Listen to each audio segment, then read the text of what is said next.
Assalamu alaikum beautiful students, hope so you all are doing fine. This is your boy Dr. Mohammad Hassan Sukhera, a second year MBBS student at Nishtar Medical University Multan. काफ़ी सारे students इस time पर 2025 के MD cat की तरफ आंखें जमा के बैठे हुए हैं कि अब वो रिपीट करने के बारे में सोच रहे हैं। ठीक है, इस तरह ऑब्वियसली बात है, फ्रेशर्स तो तैयारी करेंगे ही करेंगे, बट जो रिपीटर्स होते हैं इनके पास एक बड़ा ही सॉलिड चांस होता है, क्योंकि इनके पास एक प्रॉपर टाइम होता है। लाइक एक साल का इनको टाइम मिलता है जिसके अंदर ये एमडी कैट की तैयारी करते हैं। ठीक है, और अपनी मिस्टेक्स को रेक्टिफाई करते हैं, उसके बाद एमडी कैट के अंदर अपेयर होते हैं। इस साल भी देखा यही गया है कि जितने बच्चे जिन्होंने एमडी कैट रिपीट किया है उनका एक काफ़ी ज़्यादा स्ट्रॉन्ग चांस रहा है और उन्होंने काफ़ी अच्छा एग्रीगेट यहाँ पर बनाया। तो ऑब्वियसली बात है, अगर आप एमडी कैट रिपीट करने का सोच रहे हैं तो ये कोई गलत चीज़ नहीं है, क्योंकि आपका हमेशा ही चांस रहता है जब आप एमडी कैट रिपीट करते हैं। इट्स जस्ट दैट कि अगर आपके एफएससी के मार्क्स कम है तो आई वुड हाईली रिकमेंड कि आप एफएससी के ऊपर भी फोकस करें, उसको भी इम्प्रूव करने की तरफ ज़रूर सोचें। बट इस वीडियो के अंदर मैं ये बात नहीं करने वाला कि आपको एमडी कैट रिपीट करना चाहिए नहीं। मैं ये बात करना चाह रहा हूँ कि अगर आपने सोच लिया है कि आपने एमडी कैट रिपीट करना है या इम्प्रूव करना है, तो ये कुछ मिस्टेक्स हैं, 5 मिस्टेक्स हैं, जिनको अगर आप अवॉइड कर लोगे तो आपका काफ़ी ज़्यादा बच्चों से चांस जो है वो स्ट्रॉन्गर हो जाएगा एमडी कैट 2025 में अच्छे मार्क्स लेने का। सही है, तो वीडियो को एंड तक देखना आपका काम है और वीडियो के अंदर सारे पॉइंट्स बताना मेरा काम है। वीडियो को स्टार्ट करते हैं, पर स्टार्ट करने से पहले अगर आपने चैनल को लाइक से सब्सक्राइब नहीं किया तो कर लो, क्योंकि इस चैनल पर मैं इसी तरह की वीडियोस बनाता रहता हूँ। वीडियो में वापस आते हैं। तो आप जब एमडी कैट की जर्नी को देखते हो और एज ए रिपीटर इसको देखते हो तो आपको ये लगता है कि आपके पास पूरा साल है। बट अगर इन रियलिटी अगर आप देखें तो काफ़ी सारे बच्चे हैं जो कि जनवरी या फरवरी के अंदर स्टार्ट करते हैं तैयारी। तो आप अगर इसी हिसाब से देखते हैं तो आपके पास मैक्सिमम 8 महीने होते हैं जिसके अंदर आपको एमडी कैट की कंप्लीट तैयारी करनी है। तो सबसे पहली मिस्टेक जो आपको अवॉइड करनी है, that is don't waste time at all. ठीक है, आपने टाइम बिल्कुल वेस्ट नहीं करना। आपने ये नहीं सोचना कि यार मैं मार्च के अंदर स्टार्ट करूंगा या मैं जून के अंदर स्टार्ट करूंगा या मैं अप्रैल के अंदर स्टार्ट करूंगा। आपने बिल्कुल टाइम वेस्ट नहीं करना। ठीक है, आपको ये लग रहा होता है कि आपको सब आता है क्योंकि आप अभी ताज़ा ताज़ा सब पढ़ के आए हो, तो आपको लगता है कि नहीं मैं कर लूंगा सब कुछ। बट आप बिलीव मी, जब जाएंगे एमडी कैट के अंदर दोबारा टेस्ट वगैरह देने के लिए तो आपको पता चलेगा कि आपको भी काफ़ी कुछ इंप्रूव करना है। यही वजह है कि आप एमडी कैट रिपीट कर रहे हैं।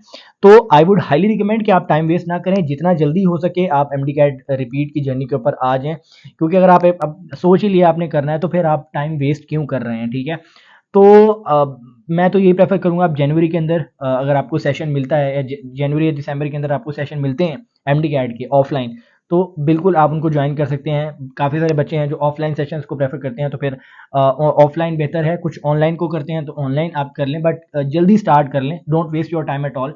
क्योंकि जितना जल्दी आप स्टार्ट करेंगे उतना आराम आराम से आप उन चीज़ों को समझ पाएंगे। क्योंकि शुरू शुरू के जो सेशंस होते हैं उनके अंदर देखा यही जाता है कि टीचर्स जो हैं वो आराम आराम से आपको पढ़ा रहे होते हैं, कोई हसल में नहीं पढ़ा रहा होता और आपको कॉन्सेप्ट्स इजीली समझाने की कोशिश की जाती है। तो ये बड़ा अच्छा एक रहता है कि अगर आप टाइमली स्टार्ट कर देते हैं एमडी कैट का सेशन तो वो आपको हमेशा ही बेनिफिट देगा।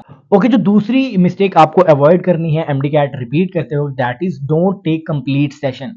देखें, काफ़ी सारी अकेडमीज है जो कि आपको रिकमेंड करेंगी कि हमारा 5 महीने का सेशन है, हमारा 6 महीने का सेशन है, उसके अंदर हम पूरी पढ़ाई भी कराएंगे, टेस्ट भी लेंगे, फुल बुक्स भी होंगे, सब कुछ होगा।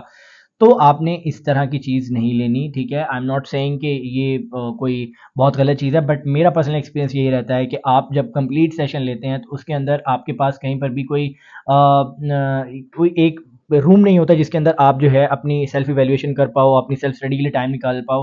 प्लस अगर आपका मूड बनता है किसी और अकेडमी में स्विच करने का तो भी आप बाउंड हो जाते हो। तो जो लॉन्ग सेशन है वो किसी तरह से भी मुझे जो है बिल्कुल सही समझ में नहीं आते। हाँ, अगर आपको 3 महीने का सेशन मिलता है तो आई वुड हाईली रिकमेंड कि आप उस सेशन को ज्वाइन करें। तो don't go for the long sessions, हमेशा शॉर्ट सेशंस को लेते होते हैं, उसके बीच में आप ब्रेक भी ले सकते हो एंड देन आप एक नया सेशन ले सकते हो, टेस्ट सेशन ले सकते हो। तो जो बेस्ट सिनेरियो होता है रिपीटर्स के लिए वो ये होता है कि आप पहला 3 महीने का सेशन लें जिसके अंदर आप सिर्फ पढ़ेंगे। ठीक है, टेस्ट भी उसके साथ देंगे ऑब्वियसली, और फिर उसके बाद ब्रेक लेके आप एक और सेशन लें जिसके अंदर आप सिर्फ टेस्ट सेशन लेंगे। ठीक है, तो बीच में आपने ब्रेक भी ले लिया, आपको सेचुरेशन भी नहीं होगी। अब उसके बाद जब आप टेस्ट सेशन देने जाएंगे तो बिल्कुल आप न्यू एक माइंडसेट के साथ जाएंगे, तो वो आपके लिए बहुत ज़्यादा बेनिफिशियल रहेगा। तो दूसरी मिस्टेक जो आपने अवॉइड करनी, दैट इज कि आपने लॉन्ग सेशंस नहीं लेना, अपने शॉर्ट सेशंस को प्रेफर करना। ओके, जो तीसरी मिस्टेक आपने अवॉइड करनी, that is don't compare yourself at all. ठीक है, एमडी कैट ऑब्वियसली सबको पता है कि कॉम्पिटिटिव एग्जाम है। ठीक है, कंपटीशन रहता है, बट आप जब क्लास के अंदर देखते हो कि काफ़ी सारे बच्चों के आपसे ज़्यादा मार्क्स आ रहे होते हैं और आपके कम मार्क्स आ रहे होते हैं, तो इस टाइम पर आप बिल्कुल भी दूसरों से अपने आप को कंपेयर करके अपने आप को स्ट्रेस में डालने की कोशिश ना किया करें, बल्कि अपने ऊपर काम किया करें, ठीक है। आपकी जो मिस्टेक्स आई हैं उनको अवॉइड किया करें। मैं अगर अपनी बात करूँ तो जब मैं भी रिपीट कर रहा था उस टाइम पे मेरे भी मार्क्स कम आते थे, बट इंस्टेड ऑफ क्राइंग और taking pity on myself, I use to take my mistakes as lesson, और उनसे सीखने की कोशिश करता था। तो क्योंकि आपके जब मार्क्स कम आ रहे होते हैं तो आपके पास एक ही ऑप्शन है, वो ये है कि आपने जो अब मिस्टेक कर दी उसको दोबारा रिपीट नहीं करना। तो अपना एक दिमाग में ये भी चीज़ बिठा लें कि आपने अगर एक एमसीक्यूज गलत कर दिया है तो वो कॉन्सेप्ट आपको फिर दोबारा कभी भूलना नहीं चाहिए, उस कॉन्सेप्ट को आपने बिल्कुल दिमाग में घोल लेना है, ठीक है। तो don't compare your self with others, बल्कि आपने कोशिश करनी है कि जो आपकी मिस्टेक्स होती हैं आप उनके ऊपर काम करें, रादर देन उसके इतने मार्क्स आगे और दूसरों के ऊपर करना कि दूसरों के ऊपर बात करने से बेहतर है कि आप अपने ऊपर काम करें, वो ज़्यादा बेनिफिशियल आपको आगे जाके भी फायदा देगा। ओके, जो फोर्थ मिस्टेक आपने अवॉइड करनी, that is using the right material, ठीक है, कि आपने राइट मटेरियल यूज करना है। एमडी कैट के अंदर बहुत इंपॉर्टेंट होता है कि आप क्या पढ़ रहे हो, कहाँ से पढ़ रहे हो, ठीक है। क्योंकि जब आप गलत मटेरियल पढ़ना गलत मटेरियल होता नहीं है, बेसिकली द मटेरियल इज कि आप जो मटेरियल यूज कर रहे हो वो हाई यील्ड होना चाहिए, ठीक है। जैसे मैं रिकमेंड करता हूँ कि अपनी जो पीटीबी की बुक्स हैं या फिर जो आपकी प्रोवेंशियल बुक्स होती हैं, आप उसको पहली प्रायोरिटी देते होते हैं। काफ़ी सारे बच्चे उसको पहली प्रायोरिटी नहीं देते, तो वो फिर उसको भुगतते हैं बाद में। तो इसी तरह से राइट मटेरियल यूज़ करना बहुत ज़रूरी है। और आपको नहीं समझ आ रही कि राइट मटेरियल क्या है, तो मैंने काफ़ी सारी वीडियोस बनाई हैं 2024 के एमडी गाइड के दौरान, जिसके अंदर मैंने आपको बताया है, हर सब्जेक्ट के रिगार्डिंग बताया कि इसके लिए कौन कौन सी बुक्स बेस्ट है मेरे मुताबिक, और उनके कहाँ से आप लेक्चर्स ले सकते हो। तो आप वो वीडियोस को भी देख सकते हो मेरी प्लेलिस्ट में जाके। प्लस मैंने उससे रिलेटेड नोट्स की सीरीज भी बनाई थी, जिसमें मैंने हर सब्जेक्ट के नोट्स भी प्रोवाइड किए थे। तो चीज़ें मैंने प्रोवाइड की हुई हैं, मटेरियल आपके पास अवेलेबल है। इट्स जस्ट दैट कि आप उसको चूज़ करें और उसमें से जो चीज़ आपको सूट करती है उसको साथ लेके चलें। Okay, so last but not the least, don't repeat your mistakes, ठीक है। आप जब रिपीट कर रहे होते हो, रिपीट के दौरान आपने कोशिश ये करनी है कि जितना हो सके अपना जो मार्जिन है वो कम करना है। यानी कि आपके अगर 60 में से 45 आ रहे हैं तो उसको 50 पुश करना है, उसको 55 पुश करना है, फुल की तरफ जाना है। और ये तभी पॉसिबल होता है जब आप अपने जो गलत हुए हुए एमसीक्यूज हैं उनके ऊपर फोकस करते हो। देखो, जो आपके एमसीक्यूज गलत हुए हैं, there is a high probability कि वही एमसीक्यूज जब दोबारा आएंगे तो आपसे नहीं हो पाएंगे। तो इट्स बेटर कि आप उनको रेक्टिफाई करो, अपनी मिस्टेक्स को रेक्टिफाई करो, ना कि उनको छोड़ दो। ये जब भी आप करोगे तो आपके लिए बहुत ज़्यादा प्रॉब्लम क्रिएट होगी, आपके पास बैकलॉग बहुत ज़्यादा हो जाएगा। तो कोशिश ये करनी है कि पेपर बाय पेपर लेके चलो, डोंट हसल।